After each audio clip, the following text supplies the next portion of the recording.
Hello students, welcome to study of maths and reasoning. आज हम GK GS के बहुत ही बढ़िया 50 इंपॉर्टेंट क्वेश्चन लेकर आए हैं जो किसी न किसी परीक्षा में पूछे गए थे दोस्तों, और आगामी परीक्षा की दृष्टि से बहुत इंपॉर्टेंट है। तो इस वीडियो को पूरा जरूर देखिए और वीडियो में अंत तक बन रही है। चलिए शुरू करते हैं हमारे पहले क्वेश्चन से।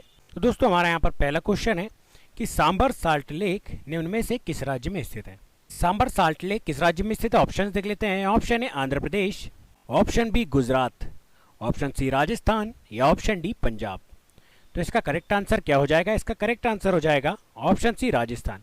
तो जो सांबर साल्ट लेक है दोस्तों यह राजस्थान में स्थित है, और राजस्थान में भी अगर शहर पूछा जाए तो यह जयपुर में स्थित है। तो ये इंपॉर्टेंट पॉइंट आपको ध्यान में रखना। चलिए बढ़ते हैं हमारे नेक्स्ट क्वेश्चन की तरफ। हमारा नेक्स्ट क्वेश्चन यहाँ पर है कि हीरे का उत्पादन वाला भारत का एकमात्र राज्य कौन सा है। तो हीरे का उत्पादन भारत के किस राज्य में होता है दोस्तों? ऑप्शन देख लेते हैं। Option A Andhra Pradesh, option B Kolkata, option C Uttarakhand या ऑप्शन डी मध्य प्रदेश। तो इसका करेक्ट आंसर हो जाएगा ऑप्शन डी मध्य प्रदेश। तो जो मध्य प्रदेश है दोस्तों वहाँ हीरे का उत्पादन करने वाला एकमात्र राज्य है। और इसी के साथ बात करें कि मध्य प्रदेश का एक शहर है पन्ना शहर, जहाँ पर हीरे का उत्पादन किया जाता है। तो ये इंपॉर्टेंट पॉइंट आपको ध्यान में रखना है। चलिए बढ़ते हैं हमारे नेक्स्ट क्वेश्चन की तरफ। हमारा नेक्स्ट क्वेश्चन है कि डैश साम्राज्य के शासनकाल को भारतीय सभ्यता का स्वर्ण युग कहा जाता है। तो किस साम्राज्य को शासनकाल का भारतीय सभ्यता का स्वर्ण युग कहा जाता है, ये ऑप्शंस देख लेते हैं।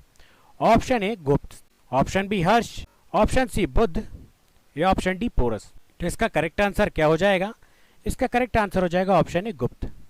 तो जो गुप्त साम्राज्य था दोस्तों उसे भारतीय सभ्यता का स्वर्ण युग कहा जाता है। अब बात करें गुप्त वंश की, तो इसका संस्थापक कौन था दोस्तों? इसका संस्थापक था श्रीगुप्त। और भी इस वंश का अगर सर्वाधिक प्रतापी शासक की अगर बात करें तो वह था चंद्रगुप्त प्रथम। तो ये इंपॉर्टेंट पॉइंट आपको ध्यान में रखना है। अब यहाँ पर एक अन्य नाम हमें दिखाई दे रहा है दोस्तों, हर्ष। तो यह हर्ष किस वंश का शासक था? तो यह था पुष्यभूति वंश का। हर्षवर्धन पुष्यभूति वंश का शासक था, जिसे हम एक अन्य नाम वर्धन वंश के नाम से भी जानते हैं दोस्तों। तो ये इंपॉर्टेंट पॉइंट आपको ध्यान में रखना है। चलिए बढ़ते हैं हमारे नेक्स्ट क्वेश्चन की तरफ। हमारा नेक्स्ट क्वेश्चन हमें यहाँ पर दिया है कि कंदरिया महादेव मंदिर निम्न में से कहाँ स्थित है। ऑप्शंस देख लेते हैं। Option A Deogarh, option B Khajuraho, option C Chitrakoot या ऑप्शन डी मोडेरा। तो इसका करेक्ट आंसर क्या हो जाएगा? इसका करेक्ट आंसर हो जाएगा ऑप्शन बी खजुराहो।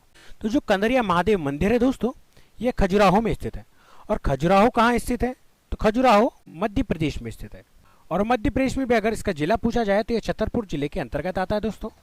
तो ये इंपॉर्टेंट पॉइंट आपको ध्यान में रखना है। चलिए बढ़ते हैं हमारे नेक्स्ट क्वेश्चन की तरफ।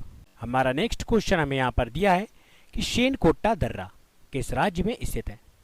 तो शेनकोटा दर्रा किस राज्य में स्थित है, इसके ऑप्शंस देख लेते हैं। Option A Kerala, option B Uttarakhand, option C Rajasthan या ऑप्शन डी पश्चिम बंगाल। तो इसका करेक्ट आंसर क्या हो जाएगा? इसका करेक्ट आंसर हो जाएगा ऑप्शन ए केरल। तो जो केरल राज्य है दोस्तों वहीं पर शेनकोटा दर्रा स्थित है। और केरल में इसके साथ साथ एक अन्य दर्रा भी स्थित है दोस्तों, वह दर्रा है पालघाट दर्रा। कौन सा दर्रा है दोस्तों? पालघाट दर्रा। तो ये दो दर्रे केरल के बहुत महत्वपूर्ण दर्रे हैं दोस्तों, जिनको आपको ध्यान में रखना है। और दर्रे से संबंधित वीडियो की लिंक आपको हमारे डिस्क्रिप्शन में दी हुई है, जिसको आप जाकर चेकआउट कर सकते हैं, जिसमें हमने ट्रिक के माध्यम से सभी राज्य के दर्रों को कवर किया है। चलिए बढ़ते हैं हमारे नेक्स्ट क्वेश्चन की तरफ। हमारा नेक्स्ट क्वेश्चन यहाँ पर है कि राजसमंद झील किस राज्य में स्थित है। ऑप्शंस देख लेते हैं। Option A Rajasthan, option B Kerala, option C Telangana या ऑप्शन डी उत्तराखंड। तो इसका करेक्ट आंसर क्या हो जाएगा? इसका करेक्ट आंसर हो जाएगा राजस्थान। तो जो राजस्थान है दोस्तों वहीं पर राजसमंद झील स्थित है। अब राजस्थान में कुछ अन्य झीलें भी दोस्तों अगर हम देखें तो यहाँ पर पुष्कर झील, नक्की झील, डिडवाना झील, जयसमंद झील एवं अन्य कई झीलें भी राजस्थान में स्थित है। तो ये इंपॉर्टेंट पॉइंट आपको ध्यान में रखना है। हमारा नेक्स्ट क्वेश्चन है कि केंद्रीय चावल अनुसंधान केंद्र किस राज्य में स्थित है। तो केंद्रीय चावल अनुसंधान केंद्र किस राज्य में स्थित है दोस्तों? ऑप्शंस देख लेते हैं। Option A Tamil Nadu, option B Odisha, option C Himachal Pradesh या ऑप्शन डी गोवा। तो इसका करेक्ट आंसर क्या हो जाएगा? इसका करेक्ट आंसर हो जाएगा ऑप्शन बी ओडिशा। तो जो ओडिशा राज्य है दोस्तों वहीं पर हमारा केंद्रीय चावल अनुसंधान केंद्र स्थित है। और अगर इसके स्थान की बात करें कि यह किस स्थान पर स्थित है, तो यह कटक में स्थित है दोस्तों। कटक ओडिशा में केंद्रीय चावल अनुसंधान केंद्र स्थित है। वहीं पर बात करें दोस्तों हिमाचल प्रदेश में कौन सा अनुसंधान केंद्र स्थित है, तो यहाँ पर केंद्रीय आलू अनुसंधान केंद्र। तो केंद्रीय आलू अनुसंधान केंद्र जो है दोस्तों वह हिमाचल प्रदेश में स्थित है, और केंद्रीय चावल अनुसंधान केंद्र की अगर बात करें तो ये ओडिशा कटक में स्थित है। तो ये दोनों पॉइंट परीक्षा की दृष्टि से बहुत इंपॉर्टेंट है, तो आपको ध्यान में रखना है। चलिए बढ़ते हैं हमारे नेक्स्ट क्वेश्चन की तरफ। हमारा नेक्स्ट क्वेश्चन यहाँ पर दिया है कि राज्यसभा में राष्ट्रपति के द्वारा कितने सदस्य मनोनीत किए जाते हैं। तो जो राज्यसभा होती है दोस्तों उसमें राष्ट्रपति के द्वारा कुछ सदस्य मनोनीत किए जाते हैं। आइए ऑप्शन देख लेते हैं। Option A 9, option B 7, option C 12 या ऑप्शन डी 14। इसका करेक्ट आंसर हो जाएगा दोस्तों 12। जो राज्यसभा होती है उसमें राष्ट्रपति द्वारा कुल 12 सदस्यों को मनोनीत किया जा सकता है। अब बात करें अगर राज्यसभा की, तो राज्यसभा में कुल सीटें हैं दोस्तों 285, जिसमें अगर बात करें तो 238 सदस्य जो होते हैं वह राज्यों का प्रतिनिधित्व करते हैं, और इसी के साथ जो 12 सदस्य होते हैं वह राष्ट्रपति द्वारा मनोनीत किए जाते हैं। अगर बात करें कि राज्यसभा सम्बंधित अनुच्छेद कौन सा है, तो वह अनुच्छेद है अनुच्छेद 80।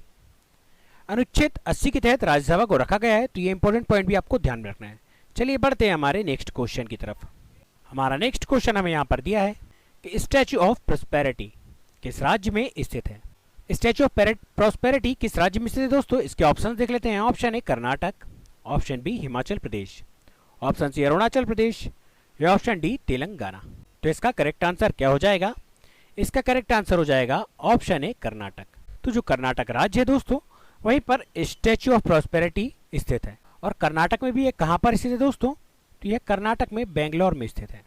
और अगर इस स्टैच्यू ऑफ प्रॉस्पेरिटी की हाइट की अगर बात करें तो इसकी हाइट है कुल 108 फीट। और अगर बात करें स्टैच्यू ऑफ प्रॉस्पेरिटी किसकी प्रतिमा है दोस्तों, तो यह प्रतिमा है केम्पे गौड़ा की।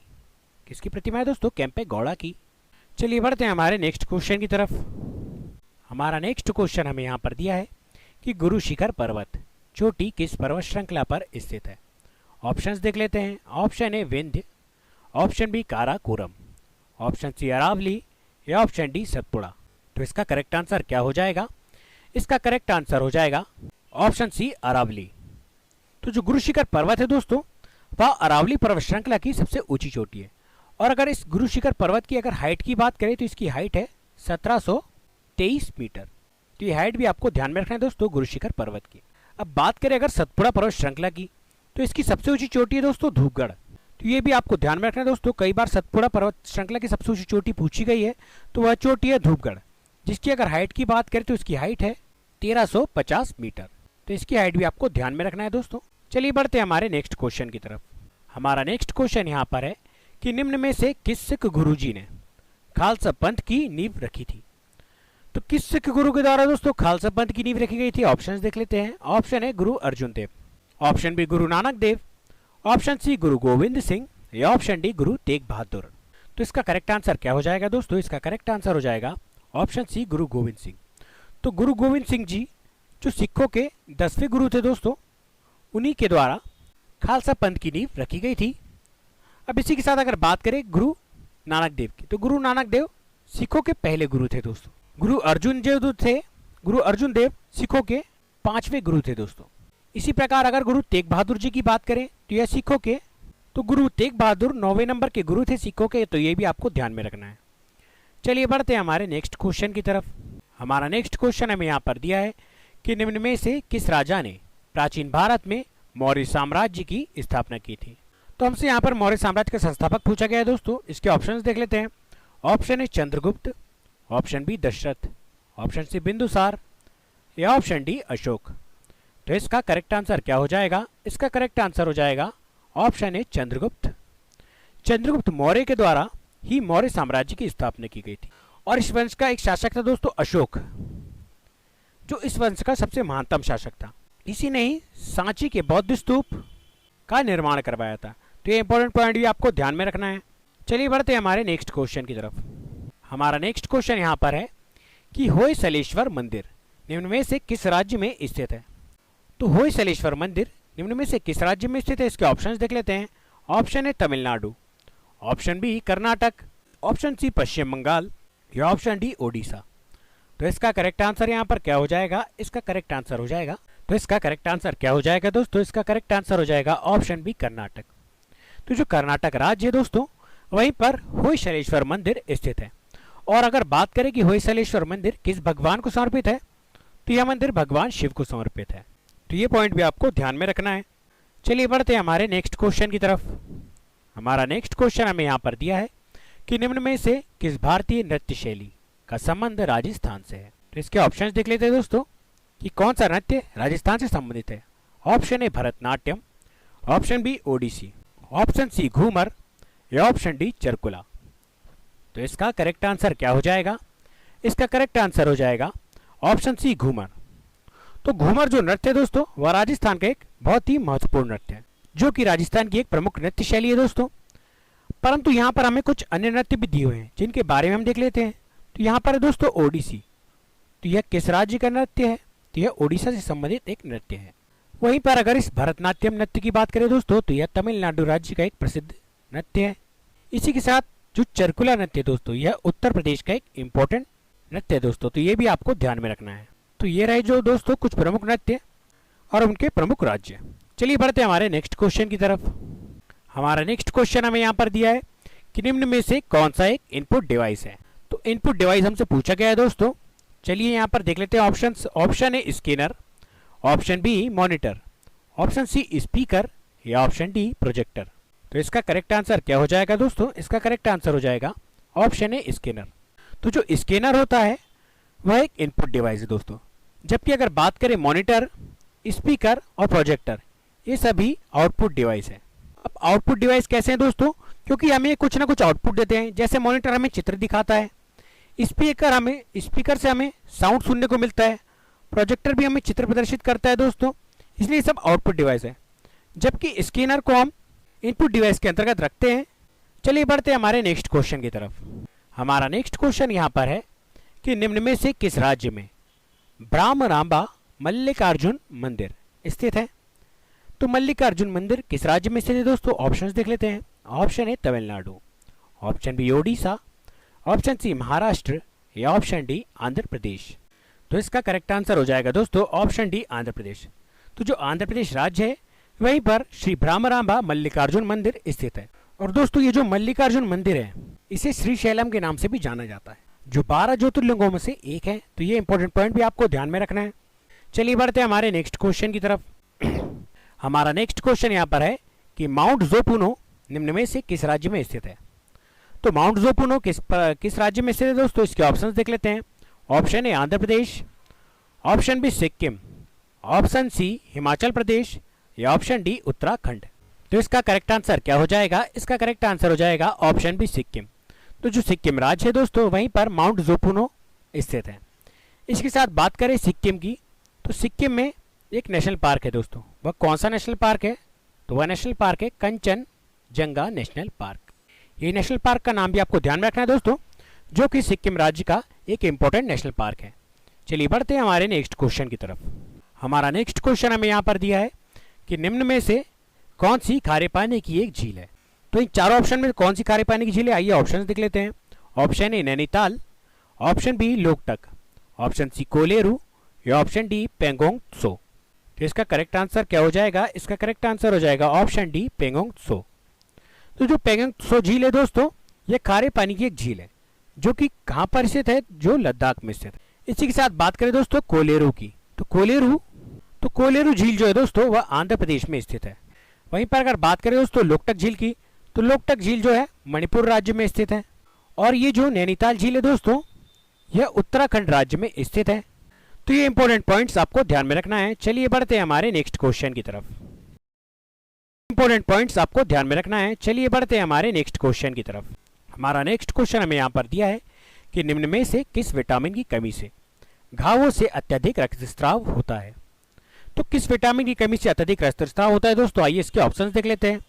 Option A vitamin E, option B vitamin D, option C vitamin K या ऑप्शन डी विटामिन ए। तो इसका करेक्ट आंसर क्या हो जाएगा दोस्तों? इसका करेक्ट आंसर हो जाएगा ऑप्शन सी विटामिन के।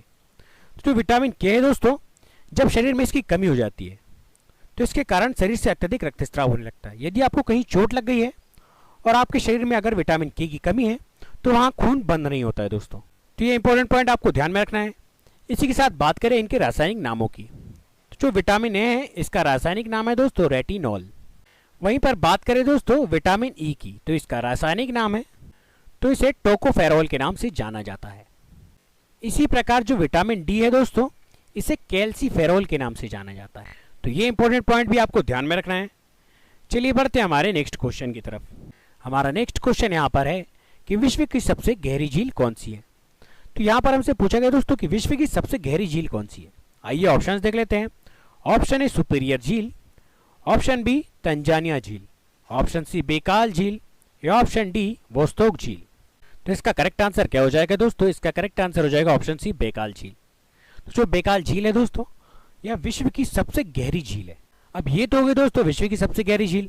अब अगर हमसे पूछा जाए कि विश्व की सबसे बड़ी मीठे पानी की झील कौन सी है, तो विश्व की सबसे बड़ी मीठे पानी की झील है दोस्तों सुपीरियर झील। तो ये इंपॉर्टेंट पॉइंट भी आपको ध्यान में रखना है। चलिए बढ़ते हैं हमारे नेक्स्ट क्वेश्चन की तरफ। हमारा नेक्स्ट क्वेश्चन है दोस्तों कि जल्दापारा राष्ट्रीय उद्यान किस राज्य में स्थित है। ऑप्शंस देख लेते हैं। Option A Rajasthan, option B Kerala, option C Paschim Bangal या ऑप्शन डी उत्तराखंड। तो इसका करेक्ट आंसर क्या हो जाएगा? इसका करेक्ट आंसर हो जाएगा ऑप्शन सी पश्चिम बंगाल। तो जो जल्दापारा राष्ट्रीय उद्यान है दोस्तों, यह पश्चिम बंगाल में स्थित है। चलिए बढ़ते हैं हमारे नेक्स्ट क्वेश्चन की तरफ। मटकी किस राज्य की नृत्य शैली है। तो जो मटकी नृत्य है दोस्तों, यह किस राज्य की नृत्य शैली है हमसे पूछा गया है। इसके ऑप्शंस देख लेते हैं। Option A Gujarat, option B Kerala, option C Madhya Pradesh या ऑप्शन डी उत्तराखंड। इसका करेक्ट आंसर क्या हो जाएगा? इसका करेक्ट आंसर हो जाएगा ऑप्शन सी मध्य प्रदेश। तो जो मध्य प्रदेश है वहीं की एक नृत्य शैली है दोस्तों मटकी नृत्य। और ये जो मटकी नृत्य है दोस्तों, यह मध्य प्रदेश के मालवा क्षेत्र में से संबंध रखता है दोस्तों। तो ये इंपॉर्टेंट पॉइंट भी आपको ध्यान में रखना है। चलिए बढ़ते हैं हमारे नेक्स्ट क्वेश्चन की तरफ। हमारा नेक्स्ट क्वेश्चन यहाँ पर है कि दिल्ली चलो और तुम मुझे खून दो और मैं तुम्हें आज़ादी दूंगा, ये के नारे किसने दिए थे। ऑप्शन देख लेते हैं। Option A Subhash Chandra Bose, option B Mohandas Karamchand Gandhi, option C Jawaharlal Nehru या ऑप्शन डी सरदार वल्लभ भाई पटेल। तो इसका करेक्ट आंसर क्या हो जाएगा? इसका करेक्ट आंसर हो जाएगा ऑप्शन ए सुभाष चंद्र बोस। तो जो सुभाष चंद्र बोस थे दोस्तों, इन्हीं के द्वारा दिल्ली चलो और तुम मुझे खून दो और मैं तुम्हें आज़ादी दूंगा जैसे नारे दिए गए थे हमारी आज़ादी के समय। और सुभाष चंद्र बोस जी के द्वारा एक दल या ब्लॉक की स्थापना की गई थी दोस्तों। उस दल का नाम था फॉरवर्ड ब्लॉक। यह क्वेश्चन कई बार परीक्षा में पूछा गया है दोस्तों कि फॉरवर्ड ब्लॉक की स्थापना किसने की थी। तो इसकी स्थापना सुभाष चंद्र बोस जी के द्वारा की गई थी। और यह कब की गई थी? तो यह 3 मई 1939 को फॉरवर्ड ब्लॉक की स्थापना की गई थी। तो ये इंपॉर्टेंट पॉइंट भी आपको ध्यान में रखना है। चलिए बढ़ते हैं हमारे नेक्स्ट क्वेश्चन की तरफ। हमारा नेक्स्ट क्वेश्चन यहाँ पर है कि भारत, चीन और जापान विश्व के किस महाद्वीप के अंतर्गत आते हैं। तो भारत, चीन और जापान किस महाद्वीप के अंतर्गत आते हैं? इसके ऑप्शंस देख लेते हैं। Option A Europe, option B Antarctica, option C Africa या ऑप्शन डी एशिया। तो इसका करेक्ट आंसर क्या हो जाएगा? इसका करेक्ट आंसर हो जाएगा ऑप्शन डी एशिया। तो एशिया महाद्वीप जो कि विश्व का सबसे बड़ा महाद्वीप है दोस्तों, उसी के अंतर्गत भारत, चीन और जापान जैसे देश आते हैं। और अगर बात करें एशिया की, तो एशिया का सबसे बड़ा देश कौन सा है दोस्तों? एशिया का सबसे बड़ा देश चीन। तो ये इंपॉर्टेंट पॉइंट भी आपको ध्यान में रखना है। चलिए बढ़ते हैं हमारे नेक्स्ट क्वेश्चन की तरफ। हमारा नेक्स्ट क्वेश्चन है कि निम्न में से किस ग्रह के चंद्रमाओं की संख्या सबसे अधिक है। कौन सा ग्रह है दोस्तों जिसमें चंद्रमाओं की संख्या सबसे अधिक है? ऑप्शंस देख लेते हैं। Option A Shani, option B Brihaspati, option C Varun या ऑप्शन डी अरुण। तो इसका करेक्ट आंसर क्या हो जाएगा दोस्तों? इसका करेक्ट आंसर हो जाएगा ऑप्शन ए शनि। तो जो शनि ग्रह है दोस्तों, इस पर चंद्रमाओं की संख्या सबसे अधिक है। और बात करें कि चंद्रमा इसके पास अभी कितने हैं दोस्तों, तो 145 चंद्रमा अब तक शनि पर पाए गए हैं। तो ये डिजिट भी आपको ध्यान रखना है, 145। हमारा नेक्स्ट क्वेश्चन यहाँ पर है कि निम्न में से किस नदी का उद्गम स्थल राकस झील है। आइए ऑप्शन देख लेते हैं। Option A Jhelum, option B Chenab, option C Vyas या ऑप्शन डी सतलज। तो इसका करेक्ट आंसर क्या हो जाएगा दोस्तों? इसका करेक्ट आंसर हो जाएगा ऑप्शन डी सतलज। जो सतलज नदी है दोस्तों, इसका उद्गम स्थल है राकस झील। अब ये तो बात हो गई दोस्तों उद्गम स्थल की। अब बात करें कि सतलुज का प्राचीन नाम क्या था, अर्थात पुराने समय में इसे किस नाम से जाना जाता था। तो इसे प्राचीन समय में शतुद्री के नाम से जाना जाता था। किस नाम से जाना जाता था दोस्तों? शतुद्री के नाम। वहीं पर बात करें व्यास नदी की, तो व्यास नदी का प्राचीन नाम था बिपाशा। वहीं पर अगर झेलम की बात करें, तो झेलम का जो प्राचीन नाम था वह था वितस्ता दोस्तों।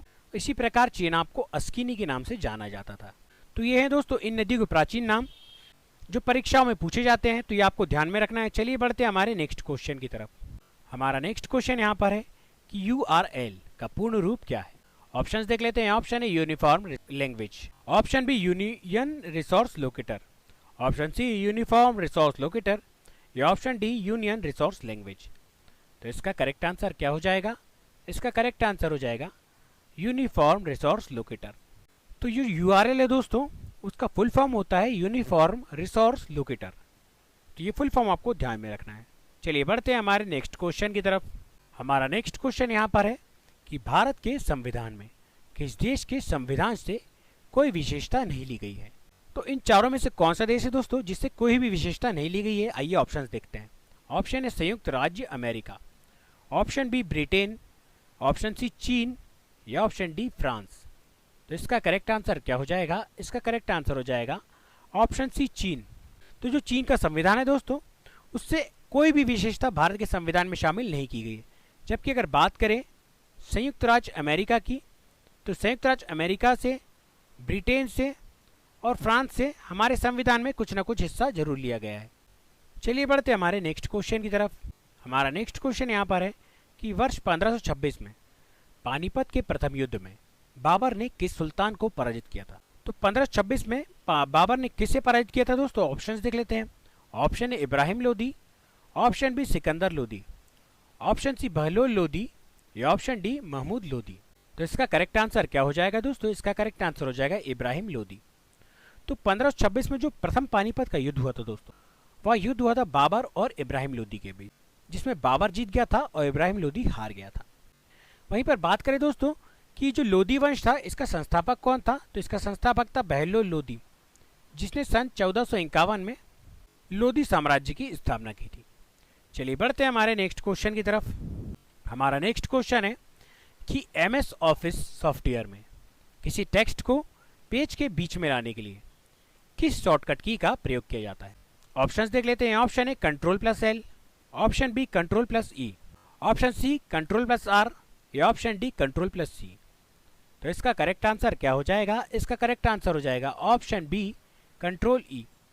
तो यहाँ पर कहा गया है दोस्तों, यदि हमारे पास कोई डॉक्यूमेंट है MS वर्ड में, अब यदि कोई टेक्स्ट लेफ्ट में है और उसे हमें यहाँ पर सेंटर में लाना है, तो उसके लिए जो शॉर्टकट की है वह क्या होती है दोस्तों? वह शॉर्टकट की होती है Ctrl+E। इसके माध्यम से किसी भी टेक्स्ट को आप सेंटर में ला सकते हैं। वहीं पर बात करें Ctrl+L की, तो Ctrl+L जो होता है वह टेक्स्ट को लेफ्ट में लाने के लिए होता है। Ctrl+R जो होता है दोस्तों, वह टेक्स्ट को राइट में लाने के लिए होता है। और Ctrl+C जो शॉर्टकट की है दोस्तों, यह कॉपी की शॉर्टकट की है। तो ये शॉर्टकट कीज भी आपको ध्यान में रखना है। चलिए बढ़ते हैं हमारे नेक्स्ट क्वेश्चन की तरफ। हमारा नेक्स्ट क्वेश्चन यहाँ पर है कि निम्न में से कौन सा राज्य देवभूमि के रूप में लोकप्रिय है? इसे 9 नवंबर 2000 को एक अलग राज्य के रूप में पहचान मिली थी। तो दोस्तों देवभूमि के नाम से किस राज्य को जाना जाता है? इसके ऑप्शंस देख लेते हैं। Option A Telangana, option B Uttarakhand, option C Karnataka या ऑप्शन डी गोवा। तो इसका करेक्ट आंसर क्या हो जाएगा? इसका करेक्ट आंसर हो जाएगा ऑप्शन बी उत्तराखंड। तो जो उत्तराखंड राज्य है दोस्तों, उसे देवभूमि के नाम से जाना जाता है और इस राज्य को सन 9 नवंबर 2000 को अलग राज्य का दर्जा प्रदान किया गया था। और यह भारत का कौन से नंबर का राज्य है दोस्तों? तो यह भारत के 27वें नंबर का राज्य है दोस्तों। चलिए बढ़ते हैं हमारे नेक्स्ट क्वेश्चन की तरफ। हमारा नेक्स्ट क्वेश्चन यहाँ पर है कि डोगरी भाषा मुख्य रूप से किस राज्य के या केंद्र शासित प्रदेश में बोली जाती है? ऑप्शंस देख लेते हैं। Option A Assam, option B Uttarakhand, option C Jammu एवं कश्मीर या ऑप्शन डी लक्षद्वीप। तो इसका करेक्ट आंसर क्या हो जाएगा? इसका करेक्ट आंसर हो जाएगा ऑप्शन सी जम्मू कश्मीर। तो जम्मू कश्मीर जो केंद्र शासित प्रदेश है दोस्तों, वहीं पर डोगरी भाषा या डोगरी भाषा बोली जाती है। अब बात करें इस डोगरी भाषा की दोस्तों, तो जो हमारे संविधान की 8वीं अनुसूची है दोस्तों, इसमें 22 भाषाएं शामिल है। इन्हीं 22 भाषाओं में डोगरी को भी स्थान प्राप्त है दोस्तों। तो ये इंपॉर्टेंट पॉइंट भी आपको ध्यान में रखना है। चलिए बढ़ते हैं हमारे नेक्स्ट क्वेश्चन की तरफ। हमारा नेक्स्ट क्वेश्चन यहाँ पर है कि भारत में कौन सी नदी भ्रंश घाटी से होकर बहती है? तो कौन सी नदी भ्रंश घाटी से होकर बहती है दोस्तों? आइए ऑप्शंस देख लेते हैं। Option A Son, option B Narmada, option C Periyar या ऑप्शन डी पेन गंगा। तो इसका करेक्ट आंसर क्या हो जाएगा? इसका करेक्ट आंसर हो जाएगा ऑप्शन बी नर्मदा। तो जो नर्मदा नदी है दोस्तों वह भ्रंश घाटी से होकर बहती है। अब बात करें अगर नर्मदा नदी की, तो यह मध्य प्रदेश जो है उसकी जीवन रेखा कही जाती है। वहीं पर बात करें दोस्तों इस नर्मदा नदी की लंबाई की, तो इसकी लंबाई है कुल 1312 किलोमीटर और मध्य प्रदेश में इसकी कुल लंबाई है 1025 किलोमीटर। तो ये इंपॉर्टेंट पॉइंट भी आपको ध्यान में रखना है। वहीं पर अगर इसके हम उद्गम स्थल की बात करें, तो इसका उद्गम स्थल है मध्य प्रदेश का अनूपपुर जिला, और अनूपपुर जिले में एक अमरकंटक नामक स्थान है दोस्तों, वहीं से इस नर्मदा नदी का उद्गम होता है। तो ये इंपॉर्टेंट पॉइंट आपको ध्यान में रखें। चलिए बढ़ते हैं हमारे नेक्स्ट क्वेश्चन की तरफ। हमारा नेक्स्ट क्वेश्चन यहाँ पर है कि हड़प नीति किससे लागू की थी। तो हड़प नीति किसने लागू की थी दोस्तों, ऑप्शन देख लेते हैं। Option A lord Canning, option B lord Wellesley, option C lord Dalhousie या ऑप्शन डी लॉर्ड लीटन। तो इसका करेक्ट आंसर क्या हो जाएगा दोस्तों, इसका करेक्ट आंसर हो जाएगा ऑप्शन सी लॉर्ड डलहौजी। तो जो हड़प नीति का जन्मदाता है दोस्तों वह है लॉर्ड डलहौजी, इसी के द्वारा हड़प नीति लागू की गई थी वहां पर। अब बात करें दोस्तों लॉर्ड कैनिन की, तो लॉर्ड कैनिन जो था यह पहला वायसराय था दोस्तों। यह क्वेश्चन कई बार परीक्षाओं में पूछा गया कि भारत का पहला वायसराय कौन था, तो भारत का पहला वायसराय था लॉर्ड कैनिन। तो ये इंपॉर्टेंट पॉइंट भी आपको ध्यान में रखना है। हमारा नेक्स्ट क्वेश्चन है कि कंप्यूटर की कीबोर्ड में शिफ्ट और अल्ट कुंजियां डैश के उदाहरण है। तो शिफ्ट और अल्ट कुंजियां किसके उदाहरण है, ऑप्शन देख लेते हैं। ऑप्शन है कर्सर मूवमेंट कुंजियां, ऑप्शन बी मॉडिफायर कुंजियां, ऑप्शन सी न्यूमेरिक कुंजियां या ऑप्शन डी फंक्शन कुंजियां। तो इसका करेक्ट आंसर हो जाएगा दोस्तों ऑप्शन बी मॉडिफायर कुंजी। तो जो कंट्रोल शिफ्ट और अल्ट कुंजियां जो होती है यह मॉडिफायर कुंजी के नाम से जानी जाती है। वहीं पर बात करें कर्सर मूवमेंट कुंजी की, तो आपने कीबोर्ड में देखा होगा कुछ इस प्रकार के चिन्ह होते हैं, तो इन्हें ही कर्सर मूवमेंट की कहा जाता है दोस्तों। चलिए बढ़ते हैं हमारे नेक्स्ट क्वेश्चन की तरफ। हमारा नेक्स्ट क्वेश्चन है कि हॉर्नबिल महोत्सव किस राज्य में मनाया जाता है। ऑप्शंस देख लेते हैं। Option A Meghalaya, option B Assam, option C Nagaland या ऑप्शन डी अरुणाचल प्रदेश। तो इसका करेक्ट आंसर क्या हो जाएगा दोस्तों, इसका करेक्ट आंसर हो जाएगा ऑप्शन सी नागालैंड। नागालैंड जो राज्य है दोस्तों उसमें हॉर्नबिल महोत्सव प्रतिवर्ष मनाया जाता है। यह नागालैंड का एक इंपॉर्टेंट फेस्टिवल है दोस्तों, तो ये आपको ध्यान में रखना है। चलिए बढ़ते हैं हमारे नेक्स्ट क्वेश्चन की तरफ। हमारा नेक्स्ट क्वेश्चन है दोस्तों कि चंबल निम्न में से किस नदी की सहायक नदी। तो चंबल किस नदी की सहायक नदी है, ऑप्शंस देख लेते हैं। Option A Yamuna, option B Narmada, option C Ganga या ऑप्शन डी ब्रह्मपुत्र। तो इसका करेक्ट आंसर क्या हो जाएगा, इसका करेक्ट आंसर हो जाएगा ऑप्शन ए यमुना। तो जो चंबल नदी है दोस्तों यह यमुना नदी की सहायक नदी है। अब बात करें दोस्तों चंबल नदी की, तो इसकी कुल लंबाई कितनी है, इसकी कुल लंबाई है 1024 किलोमीटर। वहीं पर अगर गंगा नदी की बात करें तो गंगा नदी की कुल लंबाई कितनी है, गंगा नदी की कुल लंबाई है 2525 अर्थात 2525 किलोमीटर। नर्मदा की लंबाई की बात करें दोस्तों तो नर्मदा नदी की कुल लंबाई 1312 किलोमीटर। और ब्रह्मपुत्र नदी की कुल लंबाई की अगर बात करें तो ब्रह्मपुत्र नदी की कुल ओवरऑल लंबाई है दोस्तों 2900 किलोमीटर। वहीं पर अगर बात करें कि भारत में इसकी कुल लंबाई कितनी है दोस्तों, तो भारत में इसकी कुल लंबाई है 918 किलोमीटर। तो ये दो अलग अलग पॉइंट आपको ध्यान में रखना है। चलिए बढ़ते हैं हमारे नेक्स्ट क्वेश्चन की तरफ। हमारा नेक्स्ट क्वेश्चन यहाँ पर है कि ब्रिटिश सेना और डच सेना के बीच बेदरा का युद्ध कब लड़ा गया था। तो बेदरा का युद्ध कब लड़ा गया था दोस्तों, ऑप्शन देख लेते हैं। ऑप्शन है 1764, ऑप्शन बी 1759, ऑप्शन सी 1761 या ऑप्शन डी 1760।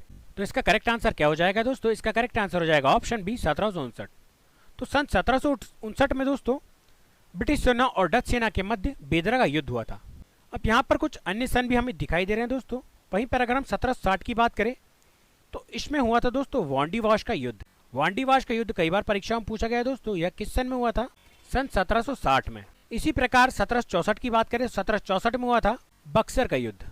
तो ये इंपॉर्टेंट युद्ध भी आपको ध्यान में रखना है। चलिए बढ़ते हैं हमारे नेक्स्ट क्वेश्चन की तरफ। हमारा नेक्स्ट क्वेश्चन यहाँ पर है कि निम्न में से कौन सी घाटी हिमाचल प्रदेश में स्थित नहीं है। तो इन चारों में से कौन सी घाटी है दोस्तों जो हिमाचल प्रदेश में स्थित नहीं है, ऑप्शन देख लेते हैं। ऑप्शन है साइलेंट घाटी, ऑप्शन बी चुंबी घाटी, ऑप्शन सी मरका घाटी या ऑप्शन डी मलाना घाटी। तो इसका करेक्ट आंसर क्या हो जाएगा, इसका करेक्ट आंसर हो जाएगा ऑप्शन ए साइलेंट घाटी। तो अगर बात करें दोस्तों कि हिमाचल प्रदेश की, तो हिमाचल प्रदेश में ये तीन घाटियां जो हैं वह स्थित है, चुंबी घाटी, मरखा घाटी और मलाना घाटी। जबकि ये जो साइलेंट घाटी है दोस्तों यह केरल राज्य में स्थित। तो ये इंपॉर्टेंट पॉइंट आपको ध्यान में रखना है। चलिए बढ़ते हैं हमारे नेक्स्ट क्वेश्चन की तरफ। हमारा नेक्स्ट क्वेश्चन यहाँ पर है कि भारत के संविधान द्वारा प्रदत्त मौलिक कर्तव्यों की कुल संख्या कितनी है। तो यहाँ पर कुल मौलिक कर्तव्यों की संख्या हमसे पूछी गई है। ऑप्शंस देख लेते हैं। Option A 19, option B 32, option C 11 या ऑप्शन डी 29। तो इसका करेक्ट आंसर क्या हो जाएगा? इसका करेक्ट आंसर हो जाएगा ऑप्शन सी 11। तो दोस्तों अभी वर्तमान में कुल मौलिक कर्तव्य जो है उनकी संख्या है 11। अब दोस्तों अगर बात करें कि जब शुरू में मौलिक कर्तव्यों की संख्या 10 थी, इसके पश्चात एक संविधान संशोधन किया दोस्तों, 86वां संविधान संशोधन सन 2002 में, जिसके बाद जो मौलिक कर्तव्य थे उनकी संख्या हो गई 11। तो ये इंपॉर्टेंट पॉइंट आपको ध्यान में रखना है कि शुरू में मौलिक कर्तव्य की संख्या 10 थी, उसके पश्चात 86वां संविधान संशोधन जब हुआ 2002, उसमें मौलिक कर्तव्य की संख्या बढ़कर 11 हो गई। चलिए बढ़ते हैं हमारे नेक्स्ट क्वेश्चन की तरफ। हमारा नेक्स्ट क्वेश्चन है कि निम्न में से किस राज्य में अजंता की गुफाएं स्थित है? ऑप्शंस देख लेते हैं। Option A Uttar Pradesh, option B Maharashtra, option C Madhya Pradesh या ऑप्शन डी केरल। तो इसका करेक्ट आंसर क्या हो जाएगा? इसका करेक्ट आंसर हो जाएगा ऑप्शन बी महाराष्ट्र। तो जो महाराष्ट्र राज्य है दोस्तों, वहीं पर अजंता की गुफाएं स्थित है, जो बौद्ध धर्म को समर्पित है। वहां पर बौद्ध धर्म से संबंधित कुछ चित्र दिखाई देते हैं दोस्तों।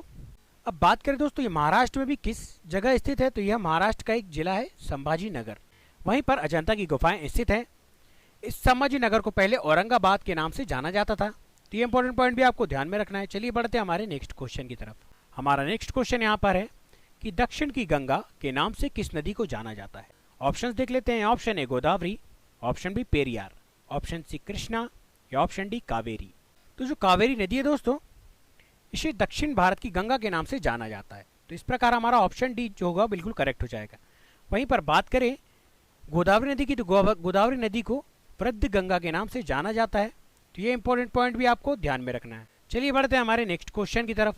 हमारा नेक्स्ट क्वेश्चन यहाँ पर है कि सकेवा किस राज्य में मनाया जाने वाला धार्मिक त्योहार है? तो सकेवा किस राज्य में मनाया जाता है दोस्तों? आइए ऑप्शंस देख लेते हैं। Option A Goa, option B Assam, option C Sikkim या ऑप्शन डी पंजाब।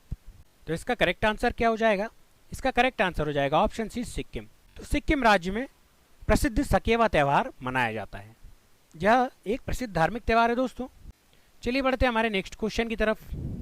हमारा नेक्स्ट क्वेश्चन है कि निम्न में से कौन सी नेपाल की सबसे लंबी नदी है? तो नेपाल की सबसे लंबी नदी हमसे पूछी गई है दोस्तों। ऑप्शंस देख लेते हैं। ऑप्शन ए नारायणी नदी, ऑप्शन बी कोशी नदी, ऑप्शन सी सेती नदी या ऑप्शन डी कर्णाली नदी। तो इसका करेक्ट आंसर क्या हो जाएगा? इसका करेक्ट आंसर हो जाएगा ऑप्शन डी कर्णाली नदी। तो जो कर्णाली नदी है दोस्तों, यह नेपाल देश जो है उसकी सबसे लंबी नदी है। वहीं पर बात करें दोस्तों कोशी नदी की, तो कोशी नदी को एक अन्य नाम बिहार का शोक के नाम से भी जाना जाता है। किस नाम से जाना जाता है दोस्तों? कोसी नदी को बिहार का शोक के नाम से।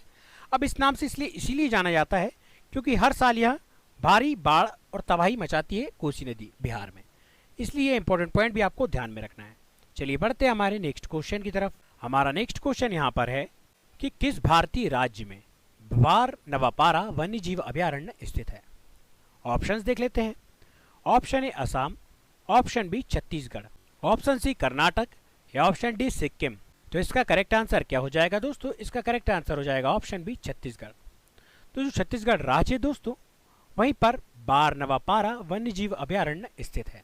अब अगर बात करें असम में, तो असम में कौन सा नेशनल पार्क है दोस्तों? असम में कांजीरंगा नेशनल पार्क, जो कि एक सींग वाले गेंडे के लिए प्रसिद्ध है दोस्तों। कांजीरंगा नेशनल पार्क असम राज्य में स्थित है। तो ये इंपॉर्टेंट पॉइंट भी आपको ध्यान में रखना है। चलिए बढ़ते हैं हमारे नेक्स्ट क्वेश्चन की तरफ। हमारा नेक्स्ट क्वेश्चन यहाँ पर है कि किस तरह की फाइल में .png एक्सटेंशन होता है? ऑप्शंस देख लेते हैं। Option A audio file, option B video file, option C image file या ऑप्शन डी डॉक्यूमेंट फाइल। तो इसका करेक्ट आंसर क्या हो जाएगा? इसका करेक्ट आंसर हो जाएगा ऑप्शन सी इमेज फाइल। तो जो इमेज फाइल होती है दोस्तों, उसी का एक एक्सटेंशन होता है .png। और अगर बात करें इमेज फाइल की, तो इसके अन्य एक्सटेंशन भी होते हैं, जैसे GPG, GPEG, GIF, इस प्रकार के कुछ अन्य एक्सटेंशन भी होते हैं दोस्तों इमेज फाइल के। ये आपको ध्यान में रखना है। अब बात करें PNG की, तो इसका फुल फॉर्म होता है दोस्तों पोर्टेबल नेटवर्क ग्राफिक्स। तो ये इंपॉर्टेंट पॉइंट भी आपको ध्यान में रखना है कि PNG का फुल फॉर्म क्या होता है? Portable network graphics. चलिए बढ़ते हैं हमारे नेक्स्ट क्वेश्चन की तरफ। हमारा नेक्स्ट क्वेश्चन यहाँ पर है कि ओंग और टेल किसकी सहायक नदियां हैं? ऑप्शंस देख लेते हैं। Option A Mahanadi, option B Krishna, option C Kaveri या ऑप्शन डी गंगा। तो इसका करेक्ट आंसर क्या हो जाएगा दोस्तों? इसका करेक्ट आंसर हो जाएगा ऑप्शन ए महानदी।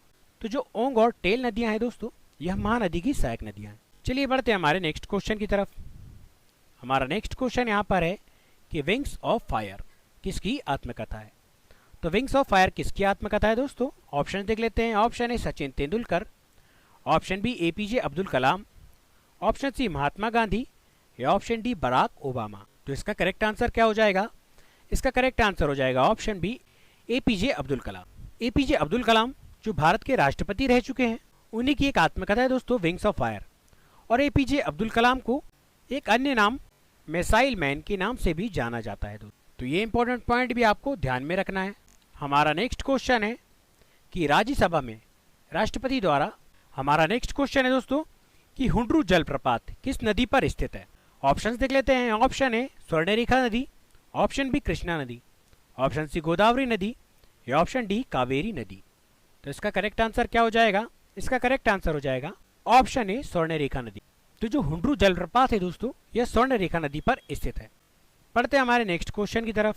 हमारा नेक्स्ट क्वेश्चन यहाँ पर है कि निम्नलिखित में से कौन राज्यसभा के पदेन अध्यक्ष होते हैं? तो राज्यसभा का पदेन अध्यक्ष या सभापति कौन होता है दोस्तों? ऑप्शन देख लेते हैं। ऑप्शन ए प्रधानमंत्री, ऑप्शन बी भारत का राष्ट्रपति, ऑप्शन सी संसद के अध्यक्ष या ऑप्शन डी भारत के उपराष्ट्रपति।